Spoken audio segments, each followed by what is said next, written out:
وَأَمَّا بِنِعْمَةِ رَبِّكَ فَحَدِّثْ، اور جو نعمت ہے آپ پر ہوئی ہے جو آپ کے رب کی طرف سے، اس کا خوب چرچا کرو، اسے خوب بیان کرو. حدث، بیان کرو، عام کرو، پھیلاؤ، چرچا کرو.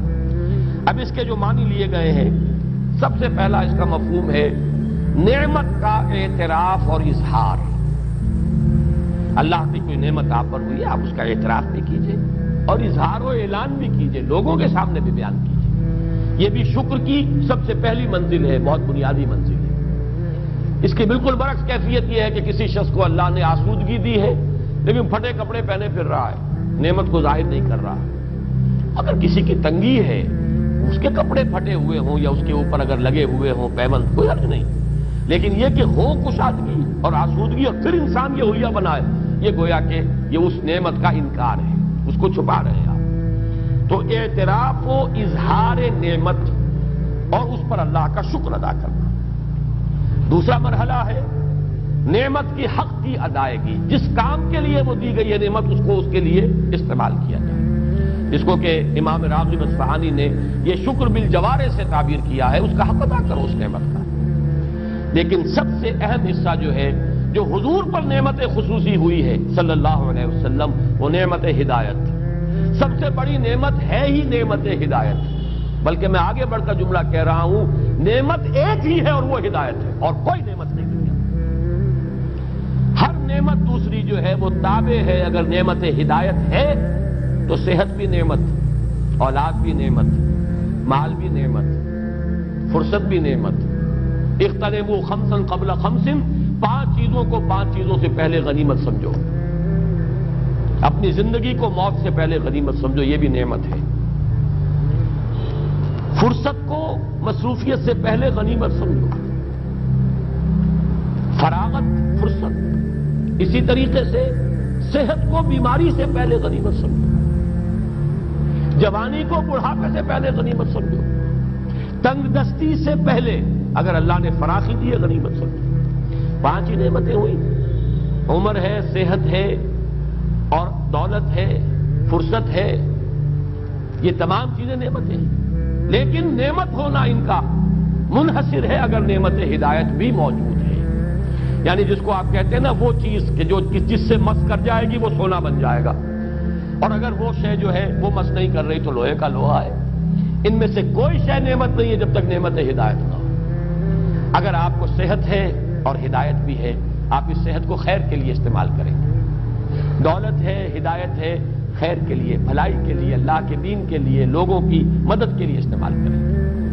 اور اگر صحت ہے، ہدایت نہیں ہے تو بدماشیوں میں جا کر اپنی جو ہے قوت جو ہے صرف کریں گے. وہ فرصت جو ہے کسی اور برے کام میں لگائیں گے. اگر ہدایت نہیں ہے تو وہ تو زحمت ہو گئی، وہ رحمت نہیں زحمت ہے، نعمت نہیں بلکہ وہ عذاب کا ذریعہ بن گیا. تو ہدایت ہی در حقیقت واحد نعمت ہے جو فی نفس ہی نعمت ہے. باقی ساری نعمتیں اس کے ساتھ مشروط ہو کر نعمت بنتی ہیں. اللہ نے ہدایت دی ہے، اے نبی اب عام کرو، چرچا کرو، پھیلاؤ، اس کی تبلیغ کرو، حکمت بانٹو. الحکمت ضالۃ المؤمن هو احق بها حيث وجدها. عام کرو اس علم کو، پھیلاؤ. يعلمهم الکتاب والحکمہ، قرآن کی اس دعوت کو عام کرو. یہی آپ کا جو ہے سب سے بڑا اللہ کا احسان جو آپ پر ہوا، سب سے بڑھ کر یہ، اور یہی ہے در حقیقت اس کا حق کہ آپ اسے عام کریں اور بیان کریں. اس میں بعض صوفیاء نے ایک بات کہی ہے، اور وہ یہ ہے کہ بعض ہمارے اکابر جو ہیں خاص طور پر تصوف کے میدان کے، ان سے کچھ منقول ہیں ایسی باتیں کہ عام آدمی سمجھتا ہے کہ وہ بڑا تکبر اور عجب کا اظہار انہوں نے کیا. مثلا یہ کہ شیخ احمد سرہندی رحمۃ اللہ علیہ اپنے بعض ایسے مقامات کا تذکرہ کرتے ہیں کہ عام آدمی سمجھتا ہے کہ انہیں بیان نہیں کرنا چاہیے تھا. اللہ نے اگر یہ رتبہ دیا بھی تھا تو اس کو بیان کرنے کی ضرورت نہیں تھی، نہ کرتے تو اچھا تھا. اس میں تعلی اور تکبر اور کچھ عجب کی بو آتی ہے کچھ لوگوں کو. اسی طرح سے کچھ اسی قسم کے دعوے جو ہے شاہ ولی اللہ دہلوی کے بھی ہیں رحمۃ اللہ علیہ. بعض حضرات کو ان سے بھی التباس ہوتا ہے. لیکن یہ کہ قاضی ثناء اللہ پانی پتی رحمۃ اللہ علیہ نے ان کی طرف سے دفاع کیا ہے، اور وہ دفاع یہ ہے کہ یہ بھی در حقیقت اس حکم کے تابع.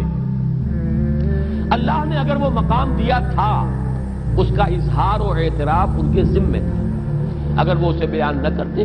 اور ظاہر بات ہے کہ وہ اپنے تزکیہ نفس کے اس مقام تک پہنچ چکے ہوتے ہیں یہ حضرات کہ اب ان کے لیے عجب اور تعلی والی بات نہیں ہوتی.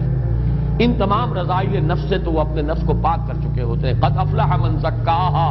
اب ظاہر بات ہے کہ اگر احمد سرہندی اس مقام پر نہیں ہے تو اور کون ہوگا، اور شاہ ولی اللہ اس مقام پر اگر نہیں ہے تو اور کون ہوگا.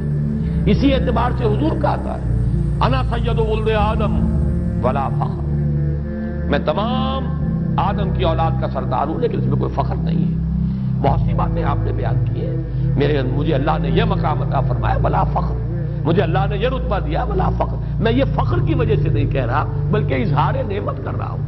اللہ نے مجھے یہ مقام عطا کیا ہے تو اسے بیان کر رہا ہوں. تو جس طرح حضور نے اپنی وہ کیفیات یا اپنے ان مقامات بلند کو ظاہر فرمایا ہے تو گویا کہ اسی وَأَمَّا بِنِعْمَةِ رَبِّكَ فَحَدِّثْ کی تعمیل میں ہمارے بزرگوں نے بھی اپنے کچھ مقامات جو ان کا تذکرہ کر دیا ہے اس پر کوئی انقباض محسوس نہیں کرنا چاہیے.